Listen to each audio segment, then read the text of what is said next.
Balai POM di Tarakan memusnahkan barang bukti hasil temuan berupa 16.220 pis obat dan makanan yang masuk secara ilegal ke Provinsi Kalimantan Utara pada Rabu 23 November. Selain obat dan makanan, Balai POM di Tarakan juga memusnahkan ratusan karung atau ratusan koli kosmetik ilegal.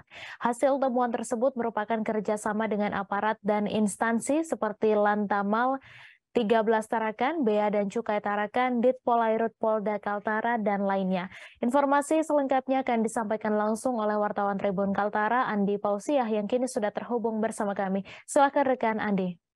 Ya, baik rekan Mei, selamat petang Tribuners. Bersama saya Andi melaporkan dari Tarakan, Provinsi Kalimantan Utara. Ya benar, Balai POM di Tarakan memusnahkan barang bukti sebanyak 16.220 pieces dan juga itu terdiri dari obat dan makanan serta kosmetik yang masuk secara ilegal. Kegiatan pemusnahan dilaksanakan di pagi hari secara simbolis pada hari Rabu tanggal 23 bulan November 2022. Kemudian siangnya dilanjutkan kegiatan pemusnahan di lokasi Balai Karantina Pertanian, Wilker Bandara, dan seluruh barang hasil temuan yang merupakan barang bukti dimasukkan di dalam mesin insinerator milik Balai Karantina Pertanian kelas 2 Tarakan. Adapun dikatakan Harian Tebaan, Kepala Balai POM di Tarakan, selain obat dan makanan juga memusnahkan ratusan koli kosmetik ilegal yang masuk diduga berasal dari Malaysia dan Filipina. Dan ini semua hasil hasil temuan ini adalah hasil kerjasama dari berbagai aparat dan instansi terkait, mulai dari Lantamal 13 Kota Tarakan, kemudian Bea dan Cukai Tarakan, Ditpol Airut Polda Kaltara, Balai Karantina Pertanian Tarakan, Karantina Perikanan Tarakan, kemudian dari Kodim 0907 Tarakan, serta dari Korem 092 Maharaja Lila serta juga kerjasama dari Binda Kaltara. Adapun dikatakan harian tobaan, total untuk nilai ekonomis selama 4 tahun terakhir dari barang temuan yang ditangani oleh Balai POM Tarakan mencapai nilainya sekitar 920 juta atau nyaris mencapai 1 miliar. Ini semuanya hasil temuan berkat kerjasama dari seluruh instansi. Adapun merek dominan untuk item dominan yang dimusnahkan diantaranya untuk temuan adalah skincare atau kosmetik ilegal. Mereknya sendiri ada bermerek Brilliant Skincare, juga bermerek Tati Skincare, di mana untuk Brilliant Skincare tercatat setelah dilakukan pengujian laboratorium dari Balai POM ditarakan keduanya ini untuk merek Brilliant Skincare ini mengandung tretinoin dan juga hidroquinone dan untuk Tati Skincare mengandung merkuri. Dan dikatakan harian tobaan selain selain makanan, selain kosmetik ilegal juga dimusnahkan obat tradisional karena mengandung bahan kimia obat yang memiliki campuran seperti dexamethasone dan paracetamol. Juga begitu juga ada belasan pieces untuk pangan ilegal yang masuk seperti Milo asal Malaysia dan Apollo asal Malaysia.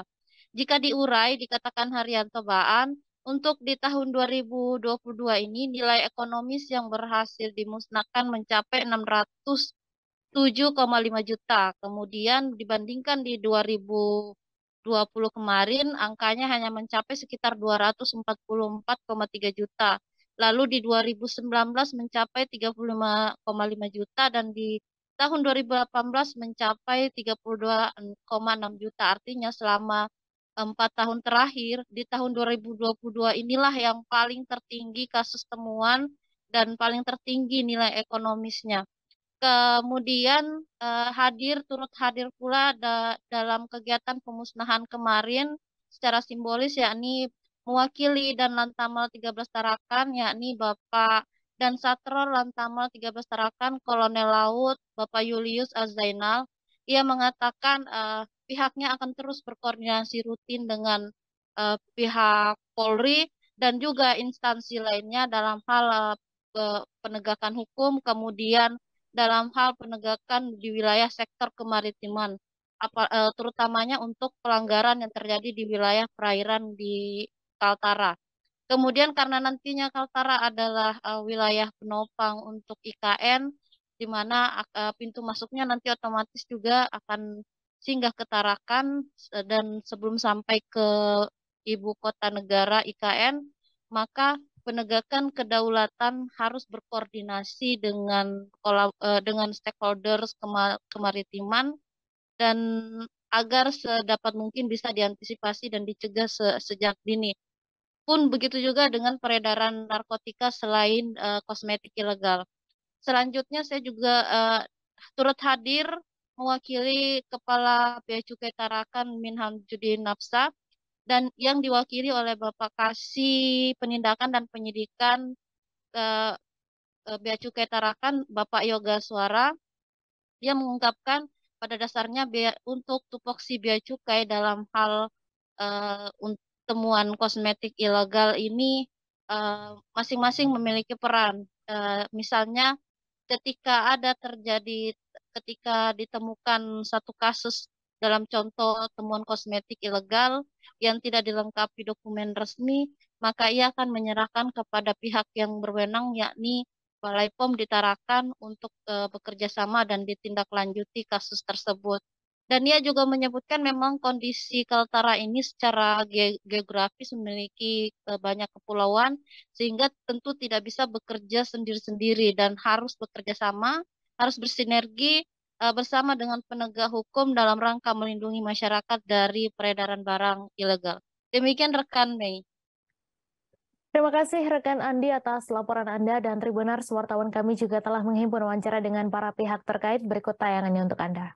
Kepala Badan POM, jadi memang untuk pengawasan barang-barang dari luar negeri itu salah satu kewenangan dari kami, dari Bea Cukai. Namun demikian, kami sudah berkomitmen dengan teman-teman dari Lantamal 13, kemudian dari Polairut, Polda Kaltara, dan seluruh stakeholder yang ada, bahwa di laut ini kita kerjanya sinergi, kita utamakan sinergitas. Kemudian ketika kita menemukan pelanggaran, kita lihat pelanggarannya ini menjadi kewenangan siapa.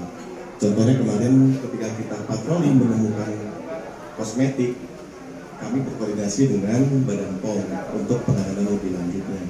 Karena teman-teman tahu sendiri, tadi disampaikan oleh Pak Kepala Badan POM bahwa kondisi geografis di Kaltara ini sangat yang bentuknya kepulauan, sungainya banyak, kita nggak bisa sendirian. Kami berkolaborasi terus dengan Polri dalam hal ini, juga dengan BIN maupun stakeholder kemaritiman yang lain. Kita ini kan sebagai nantinya penopang IKN di sini. Jadi pintu masuk dari utara ya dari sini nih, nanti dari Subate sampai ke Tarakan turun ke IKN. Makanya kita melaksanakan tindakan hukum di laut, kemudian penegakan kedaulatan. Kita kolaborasi dengan stakeholder kemaritiman yang lain agar sedapat mungkin hal-hal seperti ini bisa kita cegah. Ini maupun narkoba bisa kita cegah. Sekitar 900 jutaan. Jadi hampir 1 M. Itu dari 2018-2022. Tapi untuk tahun 2022 ini sekitar 600 juta. 600 jutaan sekian yang kita dapatkan. Dan ini memang temuan yang sangat besar, ya. Terutama teman-teman dari Lantamal yang mendapatkan Polairut, kemudian dari Bea Cukai dengan BIN. Mudah-mudahan ini membukakan mata kita untuk semakin kita gencar memerangi peredaran produk-produk ilegal. Lokasi ditemukannya barang-barang ini di mana saja Pak paling dominan Pak di Kaltara? Selama ini yang kita dapatkan itu, karena ini operasi gabungan, biasanya didapatkan oleh teman-teman Lantamal Bea Cukai itu di laut pada saat peredaran. Ada juga yang di darat waktu mau dikirim dari Sebatik, sepanjang dan sebagainya lewat kantor pos. Ada juga yang kami dapat di kantor pos di sini mau dikirim. Itu. Terima kasih sudah nonton. Jangan lupa like, subscribe, dan share ya.